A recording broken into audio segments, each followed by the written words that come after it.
เอามาเลยก่อนโอ้ยโอ้เอ้ยไงปังงางเราก็ได้โอ้ข่อยก็ดึงกันบ่อยู่พี่เลยนะไหวเด้อเงินใจเด้อ ใจได้เด้อ โดยอยู่ดีแม่งครับผม เพื่อนน้องด่าอย่าพ่น อันนี้เฮือนน้องดาจะหุ่นได้ผ่าอาจารย์เนาะชื่อเนาะเด้อเอาก็ผิดบ่ถือได้กราบขอโทษขอพระพี่ดูพี่เอาพี่น้องเนาะเปิดคลิปเปิดภาพมามื้อนี้จะอยู่บ้านช่องของน้องสอนเนาะผู้ดีทางบ่พึ่งได้ครับหน้าที่อาสาเป็นสะพานบุญให้ทางพี่ฝั่งไทยเพิ่นพี่หน่อยเนาะเอาเหมาะปัจจิตปัจจัยเนาะน้ำจิตน้ำใจเล็กๆน้อยๆให้ทางแม่เลี้ยงเดี่ยวเนาะทางสาวเซและน้องซาร่าพี่หน่อยเนาะเอาแต่ก่อนสิขึ้นไปหั่นเนาะแวะเวียนมาหาทางน้องชายก่อนเนาะมื้อวานนี่คือว่ากลมันเนาะว่าข่อยสิท่าถึกหรือบ่ฮัลโหลฮัลโหลครับมีสัญญาณตอบรับอยู่เด้นี่โอ้สวัสดีน้องชายเป็นไดเลยนี่ เมื่อย โอ้ขอโทษขอที่หน่อยเนาะ เมื่อยแหก มือแห้งอ๋อโธ่พากันเฮ็ดจะเช่าบนบ่อมื้อเช้านี่หรือแนวใด ดูเช้า ได้จักรถน้องรถหนึ่งเต็มเลยอ๋อโธ่หาที่หมดสิอ้ายบ่จักต้นเมื่อวานนี่อ้ายว่าได้จักต้นนะเมื่อวานนี่6ต้นเลยอ๋อต้น6ต้นกับต้นละเท่าไหร่ก็ต้นล้านห้า มีเกาลาน โอ้ดูเขานั่งนั่นเลยโอ้ปืนให้นี่ ปืนยิงนกยิงนก เขายิงสิบ่บ่แม่นเนาะเล็งดี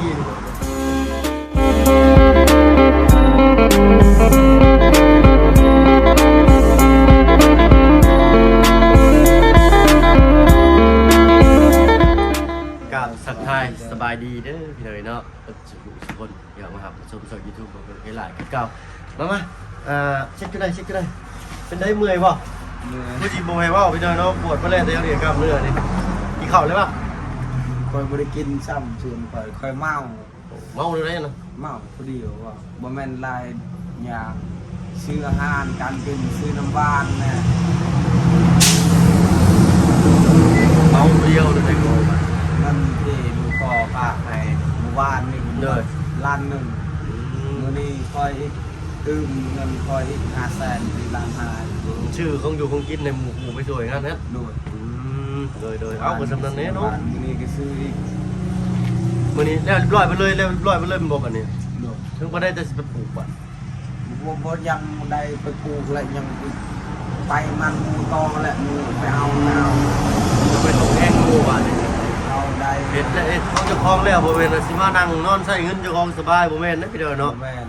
เอาไปส่งแห้งหมู่ก่อนเพื่อสิได้ใช้กับเบิดแห้งก่อนแล้วเอาเนาะที่เพิ่นที่เฮาว่าซั่นซะเนาะถ้าเฮาบ่มีเพิ่นเฮาก็แล้วซะ โดย ถ้าเพิ่นบ่มีเฮาเพิ่นก็สิถามหาแหละเฮาที่หมู่เฮาไปที่หมู่คือบ่มาสิว่าได้ โดย เนาะ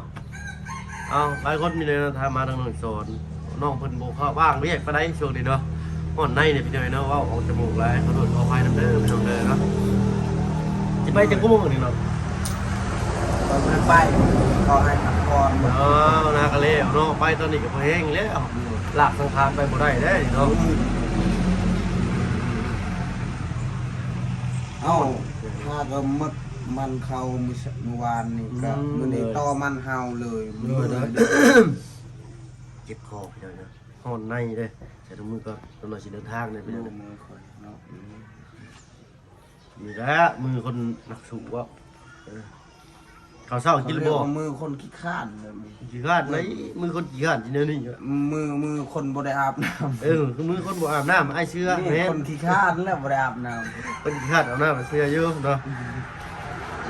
แล้วได้จักรล้านก็9 ล้าน ำ9 ล้าน ทักลบกบหนีแล้วก็ 4 ล้าน กี่ล้านเหลืออยู่5 ล้านไป6 ล้าน เอาพอดให้ค่าพอดอีก3 ล้าน เลย ก็ให้ค่ารถอีก400,000 400,000นี่600 กว่า600 โดน2 ล้านที่อาจารย์ให้นั้น บ่พอคอยตื่มเงินคอยอีก โอ้เขาก็ต้องตื่มแล้วว่าเพิ่นคือซอยเขา โด คื ย อแบบ ว่า ว่า ซ ซ อ อย ย ซ้ำนำคอยก็ดีใจแล้ว คือเพิ่นแบ่งเบาภาระให้เขาได้ฮะ ขอบใจหลายๆทางท่านอาจารย์คอยดีแห้งคอยไปใส่มาใส่พอคือฝากไปงานเลยครับ จะดูเนาะจะเดินในชิ้นในธรรมพระอาจารย์อ้าวหน้ามาพึ่งกันโยๆเนี่ยเด้อพี่น้องเด้อเนาะแดดมื้อนี้นะต้องยื้อเขาได้มันมืดบ่ได้แล้วก็มีแต่แชร์ตัวพักผ่อนเลยจ้ะน้องเด้อถ้าได้ก็สิขึ้นไปหาทางน้องแช่แม่น้องชลาก่อนเนาะเพราะว่าทางเป็นทางบ่พึ่งได้เป็นสะพานบุญต่างหน้าทั้งปีฝั่งไทยเพิ่นพี่น้อยรับรู้ว่าแหละเอานำเงินนำคำนี้ไปให้ทั้งแม่น้องชลาเพิ่นเอาเข้าไปที่ไหนนะ1 2 3 4 5 6 7 8 9 970,000กีบเนาะเพิ่นว่าว่า 1,500 บาทเพิ่นราคาธรรมเนียม25บาทเหลืออยู่ 1,475 บาทบวกลบคูณหารค่าทอนเหลืออยู่ซ้ำนี้แล้วพี่น้อยเนาะอะไรก็660เด้อพี่น้องเด้อเนาะเงินก็ได้เนาะถ้าอยู่ทางบ้านเราสิได้680หรือ675ประมาณนี้เลย600คือว่าแพงกันได้ดิเนาะทั้งนี้นี่มันคือพี่มันบ่เคยใช้เงินบาทได้เลยเนาะเงินบาทมันสิบ่เอาเลยติดใช้แต่ค่าเงินดาวเงินเวียดเนาะแต่ทางบ้านเฮานี่มีเงินไทยแต่แห่งดีเงินบาทนะเอาอะไรอย่างห่างไปพักผ่อนน้องชาย โดย เลยไปถ้าพักผ่อนก็ได้นะให้มานะอ๋อพระอาจารย์เนอะนะพระอาจารย์เดี๋ยวขอจีขึ้นไปก่อนพี่หน่อยเนาะพี่หน่อยเนาะมาฮอดจอดถึงเลยเด้อบ้านนี่เอ้ายังเด้ทางนั้นเนาะเอามาแม่บีบแก้สิยังเห็นอยู่บ่นี่ ขอบุญพี่หน่อยเนาะว่าขอโทษขออภัยตาแซ่เอ้ยอยู่ใช่นั่นเพื่อนบ่โอ้มันตู้เห็นยังนั่นใช่ให้เวียดโดยสบายดีเด้อเป็นตู้เด้อเพิ่นให้เท่าใดอันนี้เป็นคายโลเท่าใดให้เวียดนี่โล10,000แกะออกมาเรียบร้อยโล10,000หรือว่าเบิดเปลือกนี่ เปิดนี่เขามายาก เปลือกนี่เขาบ่อยากคือเพิ่นบ่ได้ซื้อ เด้อเขาดิ ใส่ซาเซกับน้องชาลาเฮ้ยเฮากินตื่นมาลูก เนาะย่านเด้อันตรายเด้ตัวนี้นี่ใช้ก็ไปตู้เบิ่งอยู่มือนั่น เนี่ยมึง เห็นบ่นี่เขาว่างให้ยายชุบยาหรือ กำลังอยากสูบยาบ่สูบบ่ได้บ่ไปตู้ยานี่ บ่ได้แหละ อันนี้แม่น้องแช่บ่หรือเอื้อย แม่ ถึงคนหน้าเพิ่นเนี่ยคือกันเนาะใส่เล็บก็จนบ่มีเนาะโอ้คือว่าเลยพี่น้อยเนาะ แข่งไอ้ดีเลย ชีวิตคนเราเลือกเกิดบ่ได้เนาะเพิ่นบางบ่อนเพิ่นคือทุบเอาไปตุบางบ่อนเพิ่นคือทุบเอาเพิ่นทุบเอาได้บ่ได้บ่ถ้าเคยเห็นนี่ใช่พี่น้อยเพิ่นใช้ค้อนเอาปอนลงหูจึกก็ทุบปอกเลยเนาะครับใช้มาแล้วบ่เพิ่นสิให้จักพี่น้อยเนาะโอ้ยพี่หัวลุกขึ้นละมิงพี่น้อยเนาะเอาไผมาแล้วพุ่นเต็มแถวอยู่ทั้งพระเจ้าพระอาจารย์เนาะโดยสบายดีทั้งสาวเซน้องชาล่าโอ้ยบ่ได้มีขนมมาฝากให้เพิ่นได้เพิ่นนี่พี่น้อยเนาะพุ่นละทั้งพระอาจารย์มาเพิ่นทั้งเตียงทั้งช้างหามมาแล้วพุ่นโอ้ไผหามเตียงมาแล้วนะเลือกดีนี่เนาะพอดีเลยพี่น้อยเนาะไผหามเตียงไปใช้นั่นเตียงไผเนาะสาวเซน่ะเตียงผู้ใดน่ะว่าพี่บ่แม่นบ่เฮ้ยเปิดลงหันบ่น่ะเอาชั้นเลยบ่นะเอาเตียงแซ่ๆเป็นเอาไปพุ่นบ่โอ้ดูแบกตัวเดียวเลยหน่อยเนาะดูของแท้ลีนี่มาเอาไปหับเอาตอนนี้กันเดี๋ยวแบบพิดล็อกหน่อยหนึ่งเลยเนาะไอ้น้องแช่บ่เอาไว้นี่บ่เพราะว่าพระอาจารย์ไปสิเขามานั่งยันว่าเพิ่นยันมันตุลุมตารางนะเอาไว้นี่ก็ได้เด้อเอาไว้นี่ก็ได้นี่โลเอาไว้นี่เพราะว่าพระอาจารย์เพิ่นมาเพิ่นสิมานั่งอันนั้นเด้เอาวางนี่เลยโดยเพราะว่าเอาเด้อเอาไปเลยโอ้ยโอ้ยง่ายปังงางเราก็ได้โอ้ข่อยก็ดึงกันบ่อยู่พี่เลยเนาะ โอ้เจ็บบ่อยอึบเอาไปนี่นะอันชัดเจ้เก็บเสียผ้าด้วยเพราะว่าทางผ้าอาจารย์ขับใจขับใจผ้าอาจารย์เป็นว่าเป็นสีนั่งอย่างนี้เนาะเพราะว่าเขาหนังใต้ทุนบ้านก็คือสีบจบบงามนะเพราะว่ามีตากผ้าตากแพร่เอาสั่นซะเนาะเก็บนี่ชัดเจ้เก็บนี่เอาเนี่ยได้สละลูกพี่เจ้าหน้าบ่าวได้อยู่บ่ได้เข้ามาแต่หึงพี่หน่อยเนาะ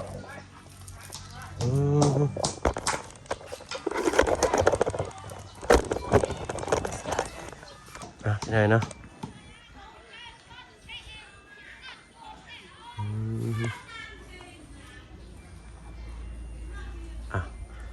เป็นเขามาให้จักมียังแน่พี่หน่อยเนาะถ่ายไปจิกหน่อยพี่หน่อยเนาะเชื่ออะไรก็ลาเว้าอย่าพอให้เชื่ออยู่บ้านเฮาอย่าพอให้เสื้ออยู่บ้านเฮาอ๋ออย่าพอเพิ่นเอาเขามาแจกเลยนี่ลาเว้าน้องชลาเพิ่นเว้า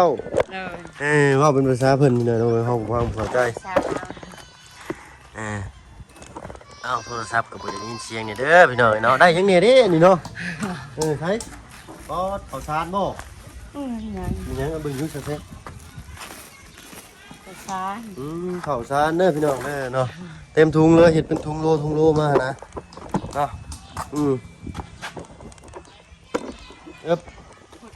ว่าดังเรื่องเทศกับทักทายสบายดีคือหนึ่งที่เลยเนาะพอดีมื้อนี้เนาะทางว่าเบิ่งก็ได้อาสาเป็นสะพานบุญตั้งหน้าให้ทั้งพี่ทั้งฝั่งไทยเพิ่นโทรมาบอกใจเนาะโดยตอนนี้บ่ได้ไปไสปกติไปไสนี่บ่ได้ไปไสเมื่อยเฮ็ดเวียกลานเฮาแต่งดองลานโอ้แต่งดองน้องเอ็มบ่โดยเพิ่นเอาผัวบ้านไทยทางเมืองน้องนี่บ่เมืองน้องแหละก่อนเมืองน้องอยู่ใช่ลงไปใส่มือบ่เพราะว่ามือขึ้นไปบ้านน้องเจืองเห็นอยู่พี่หน่อยเนาะเห็นเป็นขี่รถมอเตอร์ไซค์ออกมาอยู่แล้วรู้จักขนาดเนาะกล่องก็ได้บิดดิ่งพี่หน่อยเนาะวาสนาข่อยก็ได้เดินใช้สบายดีบ่สบายดีเลยกินข้าวกินน้ำเลยเดี๋ยวคนน้อยหนึ่งกินข้าวมาแล้วจากกับหลวงพงจันทร์เป็นใช่ล่ะเก็บเนียนชักเนาะโอ้ยเอาซาเซ่เป็นยังอันนั้นเอาเป็นยังอันน่ะยังอีกเด้อเนาะโอ้ยไปเอาขออนุญาตเด้อสวัสดีเด้อครับเด้อครับผมทั้ง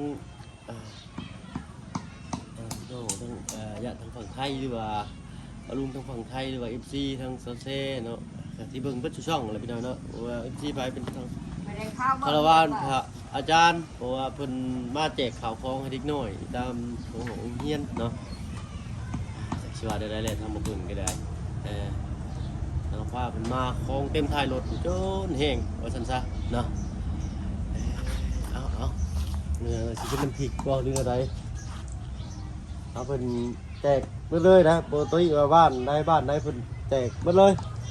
เนาะพี่หน่อยนะผมจะได้ไปทางอื่นอยู่ได้นี่เนาะแม่นั่นนี่เนาะได้ยังมานะน้ำพริกแจ่วอะไรเฮ้ยแจ่วยางกับบุ้ไปไทยอยู่ใช่ไหมนั่นเด็กเลยนะโอ้ล้มเด้อเซ่เด้อเนาะพี่เพิ่นบอกว่าอยู่เนาะว่าเพิ่นหาเงินมา1,500เห็นปะและบาทดีเป็นฮักค่าฝากนั้น25 บาทได้1,100กับ20 บาทเลยเนาะที่เขาฝากตอนที่เขาฝาก1,100กับ10 บาทเพิ่นยังแก้ไขบัญชีบ่ได้เพิ่นเนาะที่ว่าเพิ่นฝากตอนนั้น2,500เลยบัญชีอายัดนะแต่สูญหายไปเลยบางเพิ่นก็ได้แต่บ้านน้องไม้น้องคายพุ่นแหละพี่น้องเนาะแต่พุ่นแหละแต่บ้านน้องไม้น้องคายเริ่มก็สิแล้วเลยบางทีเพิ่นฝากมา2,500แล้วบางเพิ่นบ่ได้ฝากมาแล้วถือผู้ที่ถือบัญชีอายัดเนาะเพิ่นก็จงเงินเจ้าของออกเนาะถือว่าเป็นบทเรียนของเพิ่นกันเนาะเอาบัดนี้เนาะมีบัญชีตัวนี้ก็1,100กับ25 บาท1,100กับ20 บาท500กับ5 บาท5 บาทเลยเนาะก็เรียกดู1,475 บาทไหล660เด้อคูณ660เลย9 900,000กับ72,000เนาะได้ 2,000นั่นบ่มีใช่เคยมีใบ 2,000ดิเอา5,000ไปเลยเนาะเอาไปทางเซ่เป็น5,000ไปเลยได้เนาะ975,000เด้อเซ่เด้อเป็นของทางที่ใจดีทางฝั่งไทยเพิ่นเนาะเพิ่นบ่ได้ประสงค์ออกนามดอกเนาะเพิ่นก็บ่ได้บอกว่าให้บอกว่าสิใช้เนาะให้บอกแต่ว่าอยู่ฝั่งไทยเนาะโอ้ถ้าบ่เพิ่นก็ขอบคุณทุกคนพี่เพิ่นหลายๆพี่น้อยเนาะที่ให้บ่เพิ่นมีงานอยากมีงานเนาะอยากมีงานบ่เพิ่นก็ประกาศเข้ามาหาน้องสลาเพิ่นเนาะอ่ะ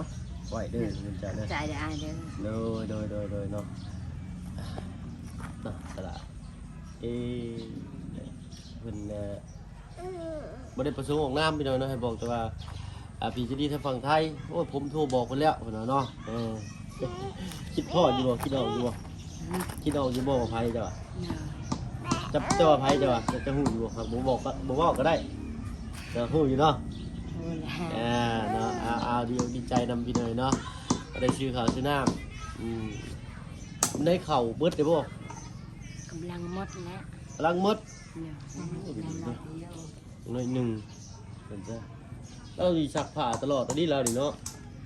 สักหนึ่งต้องใช่เนาะว่าแล้วเรียกลูกคนเดียวเราใช่เนาะลูกกับเป็นตะเพงใช่ปะไปที่กับบ่ได้บ่แต่ละซาลาดไปปีได้ล่ะอยากไปเบิ่งพุ่นบ่เอาไปเบิ่งน้ำเพิ่นไปอันนั้นซะแซ่ไปถ้าลูกไปเบิ่งเด้อฟู้ใส่โบหลังอีกสาวสำน้อยแต่ว่านี่เนาะ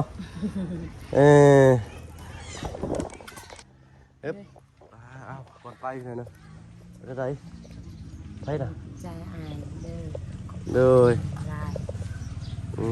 มีแห้งให้ลำให้รวยสุขภาพแข็งแรงก็ใส่แม่สิลาก็บ่ฮู้ลาย เลยเนาะเอาบ่เป็นหยังเนาะป้าพูดเลยพาลูกไปเบิ่งเพิ่นเฮ็ดหยังอันนั้นเนาะน้องฉลาดเพิ่นก็อยากเบิ่งอยู่ฮะ ถ้าอายกินน้ำ โอ้บ่เป็นหยังล่ะบ่เป็นหยังขอบใจเด้อเนาะ ถ้าอายกินน้ำ บ่เอาไว้รถเจ้าน่ะอ้ายบ่เอาได้เนาะขอบใจเอาไว้ใช้รถเจ้าน่ะเอาไว้ซื้อขนมข้าวต้มให้ลูกผู้เนาะทางอ้ายผมมีอยู่ผมมีใช้อยู่ผมมีได้กินอยู่เด้อเนาะ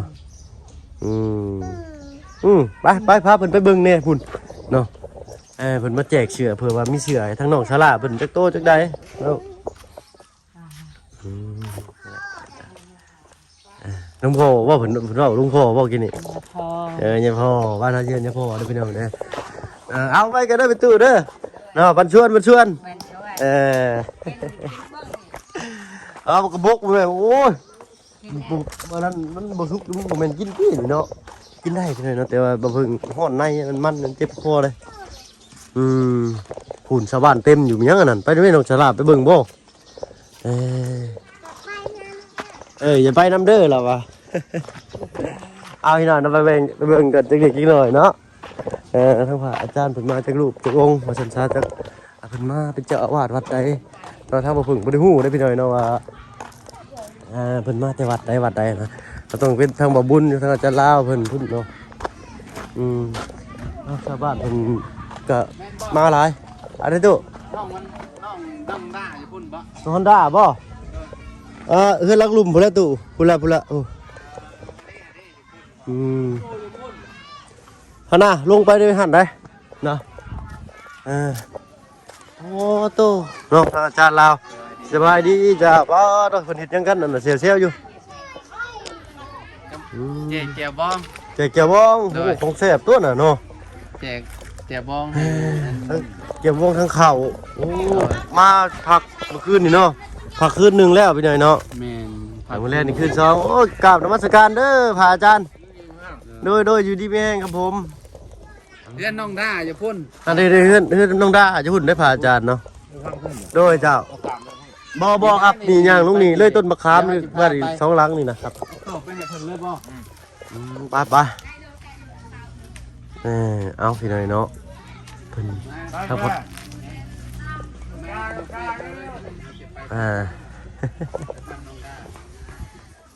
ไปพี่หน่อยเนาะนี่เขาว่าอันคือว่าเพิ่นมีของเนาะเพิ่นอาจสิได้ของมาหลายๆจากที่ญาติโยมบอกว่าอุปโภคบทนาอยู่วัดอยู่ว่าละเนาะ มันมีทางออกได้ตู้ทางน่ะพี่แล้วออกพี่แล้วพี่แม่นล่ะโอ้ทุกเต็มแช่อยู่พี่หน่อยเนาะสิได้อยู่บ่เด้เอาหน่อยหนึงก็แล้วกันพี่หน่อยเนาะนมัสการครับพระอาจารย์นมัสการครับผมโอ้ยเนาะทางพระอาจารย์เพิ่นมา2 องค์ครับเนาะโอ้ย2 องค์กับลูกศิษย์ลูกหาอีก2บ่หน่อยเอามาเพิ่งได้ล่วงหน้ากันมาก่อนพี่หน่อยเนาะทำมาบุญเพิ่นแลน้ำหลังพุ่นแล้วอยู่พุ่นในตู้ไปสิพาย่างไปท่านขน้อยขอตู้ไปพุ่นกันเด้อพระอาจารย์เด้อโดยสบายดีครับผมอยู่ดีมีแห้งเด้อครับโอ้ลมพุ่นละพี่หน่อยเนาะบ้านน้องฮอนด้าเพิ่นเนาะต้องหัวหน้าบ่พระอาจารย์อันนี้ก็อาจารย์นี่ก็ได้นี่ก็ได้ บ่ได้บ่แม่นพระอาจารย์ได้ อันนี้อาจารย์ซื่อเนาะเด้อเอาก็ผิดบ่ถือได้ก็กราบขอโทษขอพระพี่ดูพี่ YouTube เจ้า พี่ว่านี่ไปเห็นคลิปเจ้าได้แต่อาจารย์ไหนเราอยู่อันโอ้พี่หน่อยเนาะถือมาตั้งนานโทรศัพท์บริกรบันทึกเราได้บาทนี่แล้วกันค่อย เฮ้ย โทรศัพท์บริกรบันทึกเด้ออาจารย์เด้อโอ้โยใหญ่โมโยใหม่เป็นยังนี่ฮะอันนี้เนาะเพื่อนอันเนาะฮอนด้าเพื่อนโอ้ไผนี่คือเท่แท้อยู่ในผนังไปหน่อยเนาะอ่ะใหญ่เนาะอันนี้อาจารย์เพิ่นมาเบิ่งบ้านน้องคุณตาเพิ่นนี่นะเอาถ้าเอาเบิ่งบ่เคยถ่ายจักเทื่อกันที่ไหนนี่ก็ได้ป้าเฮาครับก่อนเลยได้บาทนี่มาเมื่อกี้ดีมาอันได้อาสาเป็นสะพานบุญให้ทั้งปีของไทยเพิ่นชื่ออาจารย์เราเพิ่นให้นำเงินสดดอกไม้ให้น้องสลาน้องเช่ละพันหาหักอันไปกับ25 บาทเนาะแล้วอยู่1,400เจ็ด จะ สิบ มามอบเงินให้น้องแช่บ่ โดย975,000อาจจะ72เลย75เงินน้อยเอามีแต่สิลงมาตรงกล้าได้บ่ได้เนาะเพราะว่าซื้อลูกติ่งไว้รถลุงเนาะมันเพิ่นท่าหุ่นบ่พี่น้อยเนาะเพราะว่าแกสะดุดบ่พึ่งไปบ่ได้มัน3 มัดถ้าว่า2 มัดหรือมัดหนึงเอาไปได้พี่น้อยเนาะ เป็นฮอตถูกฮอต ไปบ่ได้ ฮอตใช้เลย โอ้ก็สิแล้วได้อาจารย์เนี่ยเบิ่งครับบ่ บ่ได้ต่อไป เนี่ยมีเด้อเด้อเอาไปก่อนพี่น้อยเนาะขอบคุณคุณทางพระอาจารย์หลายๆกับทางอาจารย์ลาวสบายดีเนาะ เด้อพี่น้อง เลยเนาะ บอกกันมา เดี๋ยวมาเตวัดแล้วก็อาจารย์ คอยก็ลืมเลย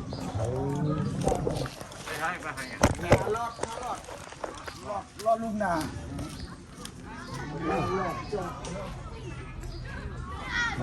ใส่สูตรเขาป่า จะลายนะคน บอกไว้ตีนอันนี้เนาะ เนาะไปพอกันคลิปหน้ากันแล้วกันพี่น้อยนะสำหรับคลิปนี้แล้วโดยกินแล้วเจ้าเธอขอกินเมี่ยงน้ำลูกมึงกินนี่ก็ได้ เอาพี่น้อยเนาะไปแล้วพี่น้อยเนาะอีดีมีให้ก็สมุนทุกคนที่เข้ามาผสมสวิตทุกคนที่หลายก็เก่าได้พี่น้อยสบายดีที่จะ